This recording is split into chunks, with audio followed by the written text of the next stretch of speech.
یعنی رحمت علیہ الصلاۃ والسلام کی ذات اقدس قدرت خداوندی کا شاہکار عظیم ہے، اور حضور علیہ الصلاۃ والسلام کی تخلیق کائنات کی جملہ تخلیقی رعنائیوں کا مرقع زیبائی ہے۔ مخلوقات کی تمام محامد و محاسن کا نقطہ کمال حضور کی ذات ہیں، اور آپ مرکز نگاہ خاص و عام ہیں، اور اِنَّکَ بِأَعْیُنِنَا کا خطاب خداوندی حضور علیہ الصلاۃ والسلام کا ہی اعزاز لازوال ہے۔ اللہ رب العزت کی ذات نے حضور جان رحمت علیہ الصلاۃ والسلام کے چہرہ انور کا ذکر بڑے دل نشیں انداز میں اور بڑی محبت و اپنائیت کے انداز میں قرآن میں بیان فرمایا۔ اب اسلام کے ابتدائی دور میں مسلمان بیت المقدس کی طرف رخ کر کے نماز پڑھتے رہے، تقریباً 17 ماہ مسلسل بیت المقدس کی طرف رخ کر کے مسلمان نماز ادا کرتے رہے۔ اس پر یہود طعنہ زن ہوئے، کہا یوں تو مسلمان اور ان کا نبی ہمارے دین کے مخالف ہیں، لیکن ہمارے قبلہ کی طرف رخ کر کے نماز ادا کرتے ہیں۔ اب یہ بات نبی علیہ الصلاۃ والسلام کی طبیعت مبارکہ پر نہایت ہی گراں گزری۔ حضور جان رحمت علیہ الصلاۃ والسلام کے قلب اطہر میں تبدیلی قبلہ کی خواہش پیدا ہوئی، اتنی شدت اختیار کر گئی۔ دوران نماز حضور علیہ الصلاۃ والسلام اپنے رخ انور کو بار بار آسمانوں کی طرف کرتے، اور اللہ رب العزت کی ذات کو حضور علیہ الصلاۃ والسلام کی ادا اس قدر پسند آئی، عین نماز کی حالت میں تبدیلی قبلہ کا حکم ارشاد فرمایا۔ اللہ تعالیٰ کی ذات نے قرآن میں فرمایا قَدْ نَرَىٰ تَقَلُّبَ وَجْهِكَ فِي السَّمَاءِ فَلَنُوَلِّيَنَّكَ قِبْلَةً تَرْضَاهَا فَوَلِّ وَجْهَكَ شَطْرَ الْمَسْجِدِ الْحَرَامِ۔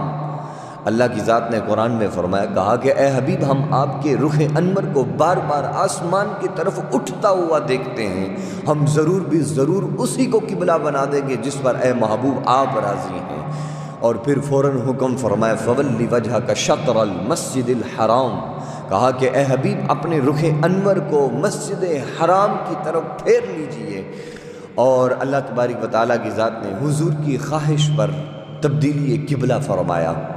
ایک اور مقام پر رب ذوالجلال کی ذات نے حضور علیہ الصلاۃ والسلام کے چہرہ انور کو استعاراتی طور پہ اور علامتی زبان میں بڑے دل نشیں انداز میں بیان فرمایا۔ قرآن میں ارشاد فرمایا وَالضُّحَىٰ وَاللَّيْلِ إِذَا سَجَىٰ مَا وَدَّعَكَ رَبُّكَ وَمَا قَلَىٰ۔ اللہ نے قرآن میں ارشاد فرمایا، کہا کہ اے حبیب چاشت کی طرح چمکتے ہوئے تیرے چہرے کی قسم، وَاللَّيْلِ إِذَا سَجَىٰ، اور سیاہ رات کی طرح شانہ اقدس کو چھوتی ہوئی اے محبوب تیری کالی زلفوں کی قسم، مَا وَدَّعَكَ رَبُّكَ وَمَا قَلَىٰ۔ کہا کہ اے حبیب جب سے رب نے آپ کو منتخب کیا ہے، اے حبیب نہ ہی تو آپ سے رب ناراض ہوا ہے اور نہ ہی آپ کو چھوڑا ہے۔ اللہ تعالیٰ کی ذات نے حضور علیہ الصلاۃ والسلام کے حسن کو قرآن میں بیان فرمایا۔ لالی قاری رحمۃ اللہ علیہ نے شرح شفا میں بڑی خوبصورت انداز میں اس کو بیان فرمایا۔ آپ فرماتے ہیں وَالْأَنْسَبُ بِهَذَا الْمَقَامِ فِي تَحْقِيقِ الْمَرَامِ أَن يُقَالَ إِنَّ فِي الضُّحَىٰ ایمان علی وجہہ ما ان فی اللیل اشعارا الی شعر علیہ الصلاۃ والسلام۔ فرمایا اس صورت مقدسہ کے نزول کا مقصد تو یہ ہے کہ حضور جان رحمت علیہ الصلاۃ والسلام کے جو حسن کو رب نے بیان فرمایا، فرمایا والضحیٰ سے مراد حضور علیہ الصلاۃ والسلام کا چہرہ انور ہے، اور واللیل سے مراد حضور علیہ الصلاۃ والسلام کی کالی کالی زلفیں ہیں، گیسوئے عنبری مراد ہیں۔ فرمایا کہ واللیل سے مراد حضور کی زلفیں ہیں۔ اور اسی طرح حضرت امام زرقانی علیہ الرحمہ نے بیان فرمایا شرح مواہب میں، آپ فرماتے ہیں وَالضُّحَىٰ بِوَجْهِ وَاللَّيْلُ بِشَعْرِهِ علیہ الصلاۃ والسلام۔ فرمایا کہ وَالضُّحَىٰ سے مراد تو حضور کا چہرہ ہے، واللیل سے مراد حضور کی زلفیں ہیں۔ اللہ حضرت بولے رخ دن ہے یا مہر سما، یہ بھی نہیں وہ بھی نہیں، شب زلف یا مشک خطا، یہ بھی نہیں وہ بھی نہیں، بلبل نے گل ان کو کہا، کمری نے سرویں جاں فضا، حیرت نے جھنجھلا کر کہا یہ بھی نہیں وہ بھی نہیں، خورشید تھا کس زور پہ، کیا بڑھ کے چمکا تھا قمر، بے پردہ جب وہ رخ ہوا، یہ بھی نہیں وہ بھی نہیں۔ تو حضور جان رحمت علیہ السلام کا حسن اللہ نے قرآن میں بیان فرمایا۔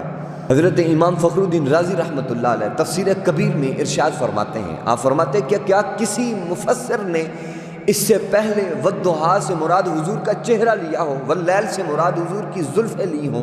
تو پھر اس کا خود ہی ارشاد فرمایا، کہا نعم ولا استبعاد فیہ ومنہم من زاد علیہ قال الضحیٰ ذکور اہل بیت واللیل اناسہم۔ کہا کہ اس سے بھی بڑھ کے کہا وہ یہ ہے کہ والضحیٰ سے مراد جتنے بھی حضور کے گھرانے کے افراد ہیں وہ سارے کے سارے مراد ہیں، اور فرمایا واللیل سے مراد حضور کے گھرانے کی جتنی عورتیں ہیں وہ ساری کی ساری مراد ہیں۔ یہ حضرت امام فخر الدین رازی علیہ رحمہ نے تفسیر کبیر میں اس نقطے کو بیان فرمایا۔ اللہ حضرت بولے تیری نسل پاک میں ہے بچہ بچہ نور کا، تو ہے عین نور تیرا سب گھرانہ نور کا۔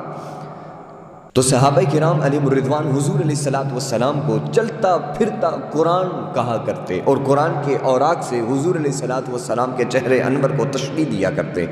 اور حضرت انس بن مالک رضی اللہ تعالیٰ عنہ فرماتے ہیں، ایام وصال میں یار غار یار با وفا حضرت ابوبکر صدیق رضی اللہ تعالیٰ عنہ نے امامت فرمائی، اور حضرت ابوبکر صدیق رضی اللہ تعالیٰ عنہ نماز پڑھا رہے تھے، اور حضور علیہ السلام اپنے حجرہ انور میں تھے۔ حضور کو جب کچھ افاقہ ہوا، حضور نے اپنے حجرہ انور کے پردے کو ہٹایا، تو صحابہ کہتے ہیں حضور کا چہرہ ایسے تھا وَكَأَنَّ وَجْهَهُ وَرَقَةُ مَصْحَفٍ، فرمایا حضور کا چہرہ ایسے تھا جیسے قرآن کے کھلے ہوئے اوراق ہوں۔ اور حضور جان رحمت علیہ السلام کے حسن کو، حضور کے چہرے کو صحابہ قرآن کے اوراق سے تشبیہ دیا کرتے، ڈٹھے ورق قرآن دے پھول سارے، تیری شان جا کوئی اور نہیں ڈٹھا، تیری شان دا کرے مقابلہ جیڑا، انہوں عاشقاں اصلی چور ڈٹھا، کوئی نور آکھے کوئی بشر آکھے، دنے راتے اے شور ڈٹھا، اللہ والے گل ہی مکا دیتی، تساں اور ڈٹھا اساں اور ڈٹھا۔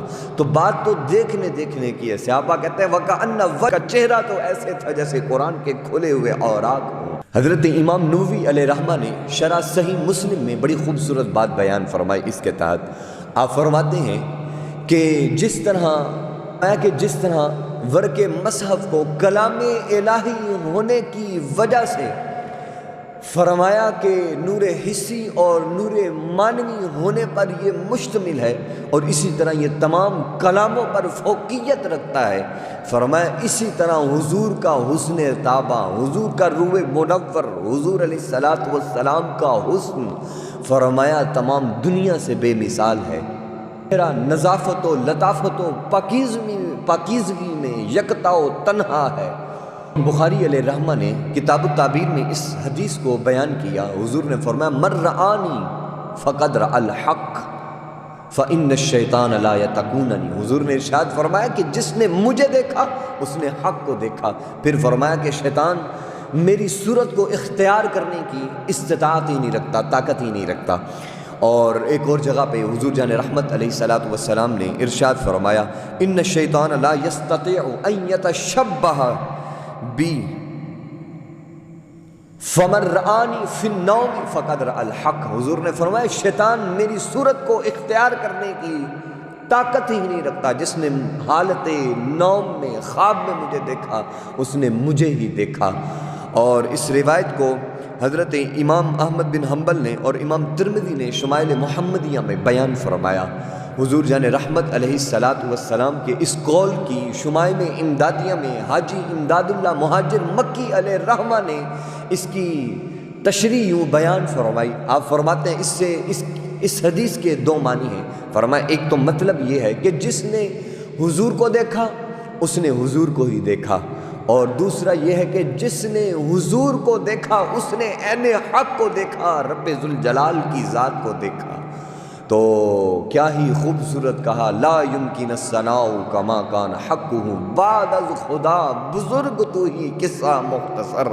تو حضور جان رحمت علیہ السلام کے حسن کو، حضور علیہ السلام کے روح منور کی تابانیوں کو صحابہ کرام اپنے اپنے لفظوں میں بیان کیا کرتے۔ عبداللہ ابن السلام رضی اللہ تعالیٰ عنہ ابھی اسلام قبول نہیں کیا، یہودیوں کے بہت بڑے عالم تھے۔ آپ فرماتے ہیں کہ جب حضور علیہ السلام ہجرت کر کے مدینہ میں تشریف لائے، آپ فرماتے ہیں ہم نے سنا کہ آخر الزمان نبی صلی اللہ علیہ وسلم تشریف لائے ہیں۔ آپ فرماتے ہیں میں نے یہ ارادہ کیا کہ اس نبوت کے دعوے دار کی زیارت کیوں نہ کروں۔ آپ فرماتے ہیں جب میں حضور کی بارگاہ اقدس میں آیا تو حضور مسجد نبوی میں تشریف فرما تھے۔ تو حضرت عبداللہ ابن السلام کہتے ہیں، آپ کہتے ہیں جب میں نے حضور کو دیکھا، آپ کہتے ہیں جب میں نے حضور علیہ السلام کے چہرہ اقدس کو دیکھا، آپ کہتے ہیں مجھے فوراً پتہ چل گیا، عرفت ان وجہہ لیس بوجہ کذاب۔ آپ فرماتے ہیں میں دیکھتے ہی پہچان گیا کہ اتنا خوبصورت چہرہ رکھنے والا کبھی جھوٹا ہو ہی نہیں سکتا۔ روایت کو حضرت امام ترمذی نے جامع صحیح میں، اور اس کے علاوہ حضرت امام حاکم نے المستدرک میں، اور حضرت امام بہقی علیہ رحمہ نے السنن الکبریٰ میں، امام دارمی نے السنن میں اس روایت کو نقل فرمایا۔ حضرت طارق بن عبداللہ رضی اللہ تعالی عنہ بیان فرماتے ہیں، آپ کہتے ہیں کہ ہم نے مضافات مدینہ کے قریب ہم نے پڑاؤ ڈالا، ہمارا قافلہ وہاں پر آ کر رکا، تو ہمارے قافلے میں حضور علیہ السلام صبح کے وقت چہل قدمی کرتے ہوئے تشریف لے آئے، اور حضور علیہ السلام کو ہمارے قافلے میں سے کسی ایک شخص کے اونٹ پسند آ گیا۔ حضور جان رحمت علیہ السلام نے اس سے سودا طے کیا، سودا طے ہو گیا۔ اب حضور علیہ السلام تو سیر کی غرض سے نکلے تھے، حضور علیہ السلام کے پاس رقم موجود نہیں تھی، تو حضور جان رحمت علیہ السلام نے اس سے اونٹ لیا اور حضور جان رحمت علیہ السلام مدینہ کی طرف چل پڑے۔ اب جب حضور علیہ السلام آنکھوں سے اوجھل ہو گئے تو اب جتنے بھی وہاں پر قافلے میں افراد موجود تھے آپس میں چہ مگوئی کرنا شروع ہو گئے۔ کہا کہ اتنا قیمتی اونٹ اور ایسے شخص کے ہاتھ میں دیا جس کو ہم جانتے تک نہیں تھے، اور اس کو اونٹ دے دیا۔ کہا کہ بڑی عجیب بات ہے، اگر وعدے پہ نہ پہنچا تو پھر کیا ہوگا؟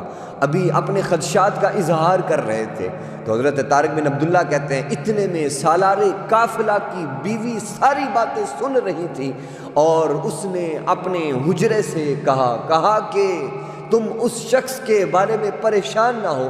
پھر اس نے کہا لا تلاوموا فإنی رأیت وجہ رجل لم یکن لیحقرکم ما رأیت شیئا اشبہ بالقمر کالبدر من وجہہ۔ کہا کہ تم ایک دوسرے کو ملامت مت کرو، کہا کہ میں نے اس شخص کے چہرے کو دیکھا ہے، فرمایا اس شخص کا چہرہ کسی چیز کو 14ویں رات کے چاند سے بڑھ کر نہ پایا۔ تو جب اتنا کہا تو سارے لوگوں کو تسلی ہو گئی۔ بن عبداللہ کہتے ہیں کچھ دیر گزری، شام کا وقت ہوا، ایک شخص آیا، اس کے ہاتھ میں کھجوریں تھیں اور کھجوریں ہمیں دی، کہا ان کو تناول کرو، اور آپ کہتے ہیں ہم نے پیٹ بھر کر کھجوریں کھائیں اور اپنی رقم بھی پوری کر لی۔ اعلیٰ حضرت بولے لم یاتی نظیر کا فی نظر مثل تو نہ شد پیدا جانا، جگ راج کو تاج تورے سرسو ہے تجھ کو شہ دو سرا جانا۔